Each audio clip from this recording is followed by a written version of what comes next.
یہ دن جو اللہ نے ہمیں نصیب فرمایا ہے اس کو عید الفطر کہا جاتا ہے۔ فطر افطار سے نکلا ہے۔ جس طرح ہم روزانہ روزے کو افطار کرتے ہیں، وہ تو ہر روز کے روزے کا افطار ہے، اور یہ عید الفطر جو ہے یہ پورے مہینے کے روزے کے افطار کے مترادف ہے۔ اس لیے اس کو عید الفطر کہا جاتا ہے کہ جو پورا مہینہ ہم روزے رکھے، عبادات میں رہے، تو آج اللہ نے ہمیں افطار کا دن نصیب فرمایا۔ اور پورے مہینے میں اللہ جو ہمارے اوپر نعمت نازل فرماتا ہے، عید الفطر جو ہے وہ اللہ سے ان محنتوں کا ثمرہ لینے، عیدی لینے کا دن ہے۔ تو اس لیے اس دن کو لہو و لعب میں گزارنا نہیں چاہیے۔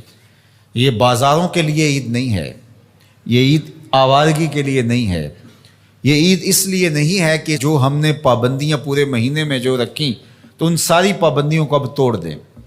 وہ سیکھنے کا موقع تھا، اب اس پر عمل پیرا ہونے کا موقع ہے۔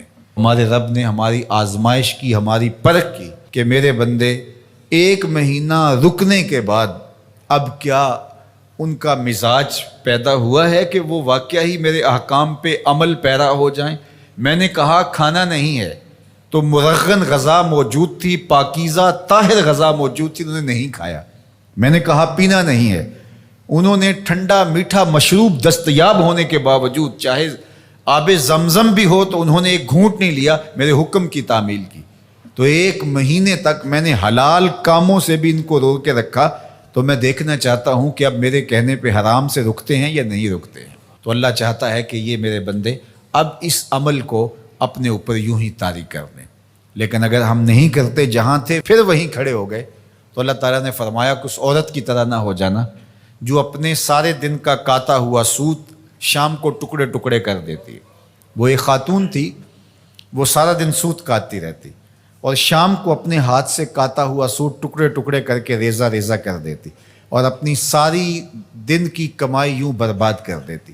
تو فرمایا کہیں تم بھی ایسے نہ ہو جانا کہ اپنی ساری محنتوں کو جب پھل ملنے کا وقت آئے، جب صلہ ملنے کا وقت آئے، تو اس وقت تم ترک کر دو اور تم پھر اس عورت کی طرح ریزہ ریزہ کر دو۔ تو رمضان ہمیں سکھاتا ہے کہ ہم بقیہ زندگی بھی ایسے گزار سکتے ہیں۔ اور کسی نے کہا کہ اگر ساری زندگی رمضان کی طرح گزارو گے تو تمہیں آخرت عید کی طرح ملے گی۔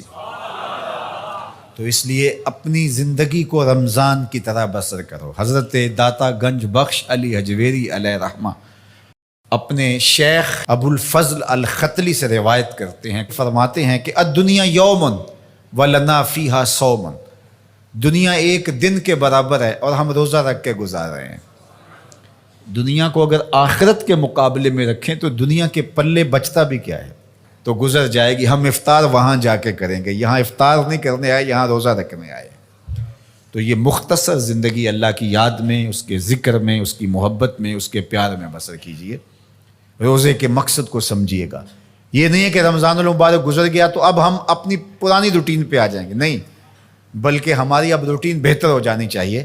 اور ہم نے ایک مہینہ مشق کر لی تو ہمارے لیے اب عمل کرنا آسان ہوگا۔ ہم نے ایک مہینہ تجربہ کیا، ہم حلال سے بھی رک سکتے ہیں اگر اللہ چاہے اور اللہ کی مرضی ہو تو ہم اللہ سے توفیق مانگے، مالک تیرے کرم سے ہم حلال سے بھی رک گئے، تو توفیق دینا ہم حرام سے بھی رکیں۔ تو یہ ہے روزے کا فلسفہ، روزے کی برکت۔ اب یہ یوم الفطر جو ہے یہ افطار کا دن ہے، یہ شکرانے کا دن ہے۔